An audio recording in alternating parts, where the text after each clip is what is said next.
Olá, o meu nome é Liliane Duarte da Silva, eu sou acadêmica do nono período do curso de Medicina Veterinária do IFNMG Campos Salinas. Nós somos o grupo 3, composto pelos colegas Ana Clara, Brendane, Jonas e Vanessa, e nós iremos apresentar um seminário sobre o tema sinomose para a disciplina Clínica Médica de Pequenos Animais, ministrada pela professora Fernanda Dagmar Martins Krug.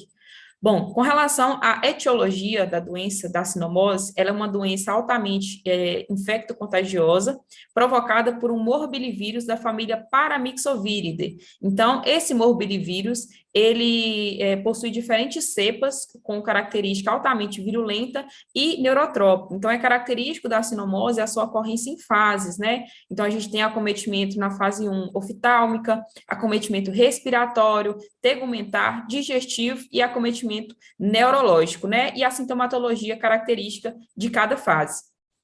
Bom, então, a sinomose, ela acomete geralmente animais carnívoros, como cães, raposas, guaxinins, ferrets, hienas, leões, tigres, pandas vermelhos, focas, entre outros animais carnívoros, mas aqui a gente vai dar foco no acometimento aí da doença em cães, né, já que estamos na doença clínica médica de pequenos animais. Bom, com relação à etiologia da doença, né, em relação às características aí do morbilivírus, então ele é um vírus de fita simples, constituído por um único filamento de RNA negativo. Esse vírus ele é envolto por um envelope e esse envelope ele é constituído de glicoproteínas aqui ao seu redor. Essas proteínas, né, são as proteínas H, F, M, C e V. A proteína H é responsável pela capacidade de adsorção do vírus. A proteína F promove a infecção, a proteína N promove a persistência do vírus e as proteínas C e V são responsáveis pela imunossupressão. Sendo que dentre essas glicoproteínas, né, as principais são a glicoproteína viral H e F. A glicoproteína H responsável pela exerção do vírus e a F é uma proteína de fusão. Então, tanto as glicoproteínas H quanto a F, elas são consideradas principais porque são elas as responsáveis por se ligarem aos receptores nas células, né, e promoverem, então, a disseminação do vírus aí pelos tecidos que são acometidos. E elas também são consideradas, né, epítopos alvos para a constituição de vacinas que protegem contra a sinomose. Então, temos aqui uma imagem que ilustra aí a configuração, né, do vírus. Então, o vírus é de fita simples, RNA negativo, envelopado e com as glicoproteínas aí ao seu redor, né, que vão promover a disseminação do vírus pelos tecidos, através da ligação com receptores. Bom, a disseminação, né, do vírus da sinomose, ele acontece por meio do contato direto com secreções, como aerossóis, secreção oronasal, urina e fezes. Então, esse vírus ele vai permanecer viável por 60 a 90 dias após ter ocorrido a infecção, né, nessas secreções. Então, ele vai se apresentar aí em amostras de fezes, urina, saliva, conteúdo respiratório e exudato conjuntival, onde ele vai se replicar, né, aí nos tecidos linfóides, no tecido nervoso e no tecido epitelial. E, embora não haja predisposição, né, por raça ou sexo, o vírus da sinomose, ele geralmente acomete animais com um sistema imune ainda ineficiente, né, como, por exemplo, animais jovens não vacinados. Então, a sinomose é uma doença que ocorre de forma aguda, com manifestações clínicas inespecíficas, justamente pela capacidade do vírus, né, de infectar diferentes tecidos e provocar uma sintomatologia característica. E com relação à epidemiologia da sinomose, é uma doença de distribuição mundial, que possui alta mortalidade, entre 50% e 90% dos casos, nos animais acometidos, né, nos cães, e também possui alta morbidade, sendo que a maior incidência da doença ocorre em períodos em que há falhas no sistema imune, né, como, por exemplo, quando há diminuição da taxa de anticorpos maternos. Então, os estudos falam aí acometimento, né, de animais mais susceptíveis entre 60 e 90 dias de idade, e existem estudos também que trazem, né, em animais entre 3 e 6 meses. Bom, pessoal, dando continuidade aqui, eu vou falar para vocês sobre a patogenia da sinomose, começando pela infecção. Essa infecção, ela ocorre pelo contato direto ou por aerossóis, gotículas, secreções, excreções, né, do animal rígido com o animal portador do vírus. Já no caso das cadelas prenhes, elas podem transmitir para os fetos através da via transplacentária. Então, essa cadela pode apresentar aborto, os fetos, natimortos, imunossuprimidos, fracos, então aí sendo até um diagnóstico diferencial, né? A infecção, ela se inicia pelo trato respiratório superior, então, o vírus, ele vai entrar pelo trato respiratório superior, e nas primeiras 24 horas vai haver replicação viral em macrófagos e linfócitos B e T circulantes. Então, nessas primeiras 24 horas vai haver essa replicação viral. Após isso, as partículas virais, elas vão para a via linfática. Da via linfática, elas vão para gânglios, tonsilas, linfonodos, e depois dessa replicação, o animal ele vai apresentar uma imunossupressão duradoura e grave, né? Então, as células de defesa vão ser atingidas, consequentemente, o animal vai ter uma imunossupressão. De 4 a 6 dias, vai haver essa replicação viral no sistema linfático, medula óssea, timo, baço, nódulos linfáticos, mesentéricos, placas de Payer, as células de Kupfer e as células mononucleares nos pulmões. Então, a gente pode ver, né, que há uma disseminação viral pelo organismo animal. De 2 a 6 dias, o animal vai apresentar hipertermia. Normalmente, quando há uma infecção, quando um vírus, uma bactéria, um protozoário, ele adentra o organismo animal, o organismo ele vai tentar debelar aquilo, né, essa infecção, com a elevação da temperatura. Só que no caso da hipertermia aqui provocada pela sinomose, há tanto aumento de temperatura que com o tempo isso aqui vai começar a ser prejudicial, tá? Então vai prejudicar o funcionamento de tecidos, de órgãos e do organismo do animal como um todo. A leucopenia, como nós já havíamos comentado, o animal, então, ele vai ficar imunossuprimido. Isso aqui vai facilitar até co-infecções. Então, o sistema imune do animal não vai estar funcionando de forma adequada, o animal vai estar suscetível a outras infecções, outras doenças. De 8 a 10 dias, esse vírus ele vai migrar por meio de vias hematógenas ou pelo líquido cefalorraquidiano para os tecidos epiteliais do sistema nervoso central. Aqui a gente percebe, quando o vírus ele vai para a corrente sanguínea, né, ele está suscetível a atingir qualquer parte do organismo animal. Então, o que mais é prejudicado com isso tudo? As células vermelhas, então hemácias, as plaquetas, o animal ele vai ter uma anemia. E, relacionado à parte do líquido cefalorraquidiano, que vai migrar para o sistema nervoso central, o animal vai começar a apresentar sinais neurológicos, que a gente vai abordar mais à frente. Então, falando agora sobre os sinais clínicos, o que vai interferir? Porque em alguns animais a doença ela é mais grave, em outros nem tanto, isso varia de acordo com a cepa viral, tá? Então, existem várias cepas do vírus da sinomose. Algumas são mais agressivas que outras. Outro fator, condições ambientais, a idade, o estado imunológico. Então, aqui a gente percebe, se o vírus ele atingir um animal que já está imunossuprimido, a infecção ela vai ser pior, porque o vírus em si ele já causa essa imunossupressão no animal. Então, o animal que já esteja imunossuprimido vai sofrer mais com as consequências dessa infecção. Animais vacinados também estão suscetíveis. Por quê? Porque depende de como foi feita essa vacinação. O armazenamento, se essa vacinação foi feita da forma adequada, então, às vezes, a forma de armazenar a vacina, ela já se torna ineficaz, tá?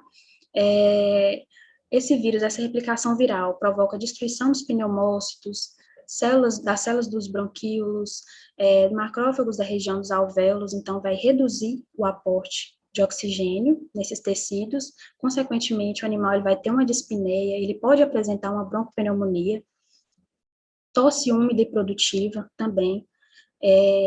O vírus, a replicação viral também provoca destruição dos enterócitos, então vai ter um desequilíbrio ali osmótico, consequentemente o animal vai ter diarreia também, vômito, anorexia, o sistema digestório do animal vai ser prejudicado. Então, o animal que ele está com vômito, com diarreia, ele não vai ter apetite, né? Então, esse animal vai apresentar anorexia.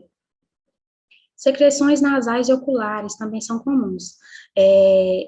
Não há sinais específicos para a sinomose, porém, tem os sinais mais comuns, tá? Secreções nasais e oculares são comuns nessa doença. Tem também congestão conjuntival, discreta ou conjuntivite. há também a proliferação dos queratinócitos basais, então vai ter um aumento de queratina, vai ter hiperqueratose, o focinho desse animal vai ficar mais espesso, os coxins também. Então, aqui nessa imagem a gente pode perceber secreção ocular, secreção nasal, hiperqueratose no focinho. Encefalomielite não supurativa aguda, tá? O que essa encefalomielite vai provocar? Desmielinização. A mielina, ela é pertencente, né, ao neurônio, ali na parte do axônio, e aí ela participa desse processo todo de condução de impulsos nervosos. Então, se houver essa perda da mielina, o animal não vai receber, não vai ter essa condução adequada dos impulsos nervosos. Então, o sistema nervoso central, como um todo, não vai funcionar de forma adequada. E ele que é responsável por comandar diversas funções do nosso organismo. Então, o animal vai apresentar cegueira, mioclonia, convulsões, paralisia dos membros pélvicos, nistagmo, então vai ser aquele olho que vai estar com movimento estranho, vertical, horizontal. O animal vai ter ataxia, então movimento involuntário, juntamente com sinais cerebelares como tremores e hipermetria. Então, vai ser aquele animal que vai ter dificuldade para se locomover, vai dar passadas mais amplas também, tá? Dermatite pustular. Então, nas áreas mais perláceas, por exemplo, no abdômen, nós observamos pústulas, que são aquelas bolhas cheias de pus, né? Manchas amarronzadas no esmalte dentário. Isso aqui é apresentado por animais que tiveram a doença, a sinomose, enquanto filhotes. Então, vai ter um comprometimento aí na produção do esmalte dos dentes. Então, o animal vai ter essas manchas amarronzadas. Aqui eu trouxe um pouco para mostrar para vocês as pústulas, como que é que aparece. E era isso que eu tinha para trazer para vocês hoje, tá? Olá, vou falar para vocês sobre o tratamento e o prognóstico da sinomose. Lembrando que é uma doença que não tem um tratamento específico, então ele será um tratamento de suporte, variável de acordo com a clínica do paciente. Inicialmente, nós devemos isolar o animal para que a gente não dissemine a doença e depois instituir qual a terapia adequada de acordo com a manifestação clínica do animal. Podemos utilizar fluidoterapia, antibiótico terapia, anticonvulsivantes, de acordo com a necessidade. A utilização de soro hiperimune pode ser interessante se diagnosticado precocemente. No mundo científico, há uma certa discordância com relação a esse produto, porém, algumas pessoas acham bem interessante se instituído esse tratamento no início da infecção. Se o animal apresentar sinais gastrointestinais, nós devemos facilitar a digestão para ele, colocando alimentos pastosos, de fácil digestibilidade. Se o animal apresentar êmese, por exemplo, podemos entrar com metoclopramida, ondansetrona, para proteção gástrica, ranitidina ou cimetidina, a fluidoterapia, se o animal tiver com diarreia ou vômito para repor os fluidos, e vitaminas do complexo B, para estimular o apetite e até para facilitar também o metabolismo dos neurotransmissores. Em caso de sinais respiratórios, nós temos que entrar com antibiótico terapia, temos algumas opções como ampicilinas, tetraciclinas, lembrando que são contraindicadas em caso de filhotes, temos fluoroquinolonas, aminoglicosídeos, são várias as opções. Nós não vamos ter tempo aqui de ficar discutindo doses, produtos especificamente, mas posteriormente, qualquer dúvida que vocês tiverem, estou à disposição para esclarecimento. Para auxiliar na questão respiratória, nós podemos entrar com nebulização, o uso de expectorantes, por exemplo, como a bromexina, que é um produto bem comum, barato, facilmente encontrado. Podemos utilizar antivirais e imunomoduladores. Como antivirais, nós temos a ribavirina, que ela vai interferir na síntese do RNA viral, né, o RNA mensageiro. Então, vai facilitar bastante para que o animal tenha condição de debelar a doença. E se associada ao DMSO, nós temos ainda uma potencialização antiviral da ribavirina. E como imunomodulador, podemos utilizar a interferona, que ela vai agir também na célula do hospedeiro e vai diminuir a tradução do RNA mensageiro também do vírus, porém é um produto de difícil acesso por ser um produto muito caro. Se o animal apresentar sinais neurológicos, nós temos como utilização da dexametasona, que é um glicocorticoide que vai favorecer a fase neurológica, diminuindo o edema cerebral, porém nós não podemos usar glicocorticoides em situações onde temos uma infecção aguda. Em casos de convulsão, podemos usar benzodiazepínicos, diazepam e o fenobarbital para manutenção desse quadro. Também para eliminação de radicais livres, como antioxidantes, nós temos a utilização de vitamina C e vitamina E. E, infelizmente, eu sou obrigado a citar que em casos que nós temos uma progressão irreversível do quadro neurológico, uma piora clínica, infelizmente, nós teríamos que pensar em eutanásia. Após o tratamento e o controle da doença, a gente tem a opção de utilizar a simvastatina para substituir os corticoides, porque ele vai diminuir a carga inflamatória. Esse é um medicamento que é utilizado na medicina humana até como controle de colesterol, mas nós temos esse efeito interessante aqui. A acupuntura e a fisioterapia é bem interessante também em casos de paralisias, déficit de propriocepção, retenção urinária, fecal, é bem interessante.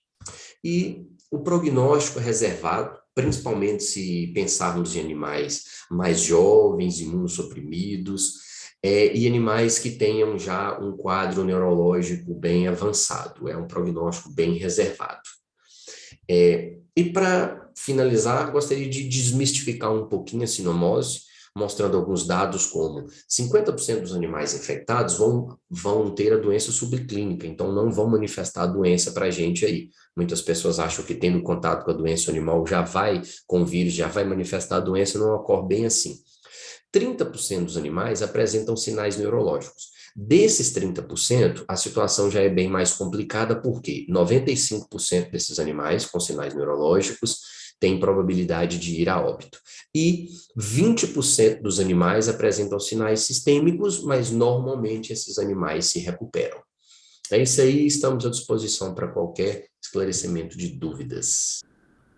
Dando continuidade ao assunto que nós estamos tratando, nós trazemos agora um relato de caso de um animal que foi atendido no Hospital Veterinário da Faculdade Vértice, que fica na região da Zona da Mata, e é um caso que aconteceu no ano de 2018, com um cão fêmea, um animal que estava à época com 1 ano e 5 meses de idade, da raça Blue Heeler, pesando 15 quilos. Vamos dar uma olhadinha aqui na anamnese, para que nós possamos entender esse caso um pouquinho melhor. Tá? O proprietário havia relatado que o animal apresentava uma secreção ocular já há algum tempo, as mucosas estavam hipocoradas e havia mais ou menos uns 30 dias o tutor percebeu o início de episódios de tosse, mas relatou que o animal era vermifugado, que as vacinas estavam em dia e havia feito o controle de ectoparasitas. Uma informação importante é que o animal ele vivia em contato com outros cães e apresentava estro. No exame físico, a frequência cardíaca era de 180 batimentos por minuto, era ofegante, um tempo de preenchimento capilar menor que 2 segundos, e os olhos e as mucosas oculares estavam hipocoradas. Havia uma secreção ocular mucopurulenta bilateral e uma episclerite bilateral, que é uma inflamação causada por infecções bacterianas, podem também ser fúngicas, e ela normalmente tem um caráter imunomediado. No entanto, os demais parâmetros, eles estavam dentro da normalidade. O veterinário solicitou como exame complementar o SNAP test, que foi feito da marca Aleri, e o resultado foi positivo para sinomose. Nesse mesmo dia do atendimento, foi realizado um hemograma, foi pedido um hemograma completo, e nesse exame pode-se observar já aí uma anemia moderada, nomocítica, nomocrômica, com leucopenia, por linfopenia, também monocitopenia e eosinopenia, como nós podemos ver nessa tabela que eu apresento aqui neste momento para vocês. Essa tabela mostra aí para a gente o eritrograma, o leucograma e o plaquetograma da paciente. e apresenta os resultados nessa segunda coluna e os valores de referência aí na terceira coluna. Bem, de imediato, o profissional já adotou um tratamento, né? Ele começou com amoxicilina, 500 miligramas por quilo, em associação com o clavulanato de potássio, 125 miligramas, e solicitou que fosse administrado aí metade do comprimido 2 vezes ao dia durante 2 semanas. O omeprazol também foi uma opção, 20 miligramas por quilo, um comprimido 2 vezes ao dia durante 14 dias. A ribavirina mais o dimetilsulfóxido, que é a solução, um frasco de 45 ml, 3 ml a cada 24 horas, também durante 2 semanas. Piracetam, 400 miligramas, que é um ativador do metabolismo cerebral. Ele solicitou que fosse administrado um comprimido a cada 24 horas durante 10 dias. Arovit, que é um suplemento vitamínico que tem aí como substância ativa a vitamina A, um frasco, 2 gotas a cada 24 horas durante 10 dias. E também o Hemolitan gotas, que é um suplemento vitamínico rico em ferro. Foi administrado 10 gotas a cada 24 horas até novas recomendações, se fossem necessárias. E para o uso oftálmico, foi prescrito o estilcolírio.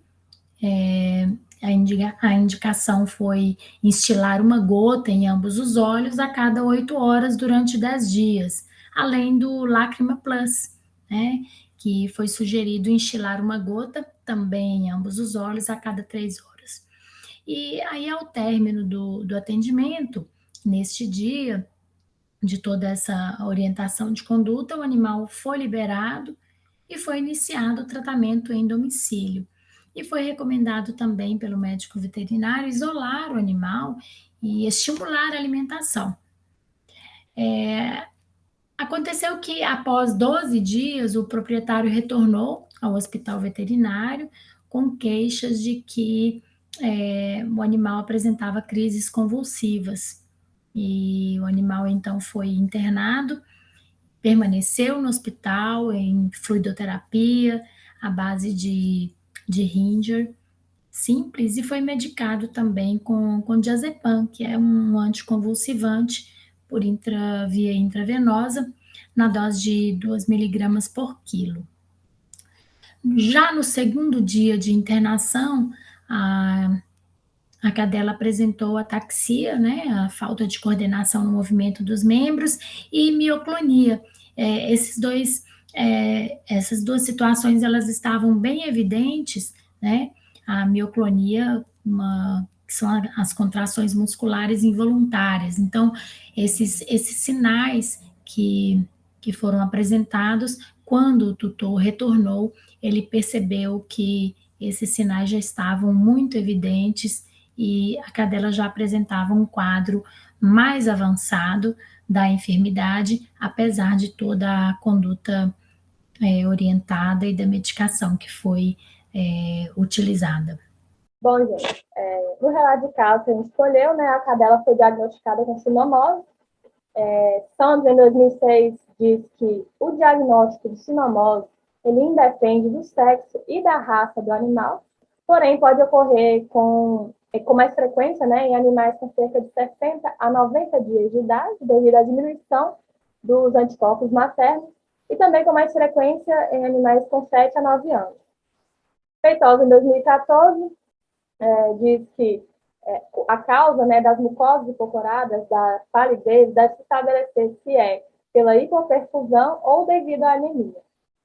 Monteiro e colaboradores, em 2008, realizou um estudo, né, onde disseram que a secreção ocular e nasal bilateral associada à tosse produtiva são alguns dos sintomas mais frequentes em cerca de 13,6% dos cães com quadro clínico compatíveis com sinomose. A cadela era vacinada, era vermifugada e também vivia em contato com outros animais normalmente, né? Porém, Monte, em 2004, relatou que falhas vacinais podem ocorrer por influência, né, de fatores tanto endógenos quanto exógenos, como, por exemplo, a idade, a genética, a nutrição, o meio ambiente. O diagnóstico foi feito através do SNAP test, né? Rano 2018 diz que o SNAP test ele é um imunoensaio cromatográfico para detecção qualitativa do agente do vírus da cinomose. Em relação à anemia moderada normocítica normocrônica, Mendonça e colaboradores em seu estudo diz que pode ocorrer duas coisas, tanto a destruição quanto a queda na produção dos eritrócitos. Se for causada destruição, ela é causada pela presença do vírus ou pela deposição de imunocomplexos na membrana do eritrócito. Já se for devido à queda na produção, é devido à falência da medula pelo estresse, né, desencadeado pela doença. Ettinger e Feldman, em 1997, também diz que a leucopenia nos casos de cinomose é causada devido à proliferação do vírus da cinomose nos órgãos linfóides. Um estudo realizado por Dornelles e colaboradores em 2015 relata que cerca de 6,66% dos veterinários usam a associação de amoxicilina mais flavononato de potássio, né? Que é um antibiótico de largo espectro, porém ele tem melhor ação em organismos anaeróbios. Mange, em 2008, cita, né, no seu estudo que a associação de ribazirina mais DMSO solução é eficaz na fase neurológica da doença. É eficaz contra o vírus, né, na fase neurológica da doença. No final do tratamento, é muito importante manter o animal isolado, para que ele não pare, né, o vírus, e também fazer estímulo da alimentação, para que o seu organismo não fique fraco. No estudo apresentado, após 12 dias, houve uma piora no quadro do animal. O proprietário retornou à clínica, relatando que o animal, durante a noite, apresentava crises convulsivas e que não se alimentava bem já há 10 dias. Então, o animal ele foi internado novamente, foi feita a fluidoterapia com ringer simples, né? Antônio e Zappa, em 2009, relataram em seu estudo que o uso da fluidoterapia vai evitar aí a desidratação, a toxemia e vai corrigir também os equilíbrios ácido-básicos.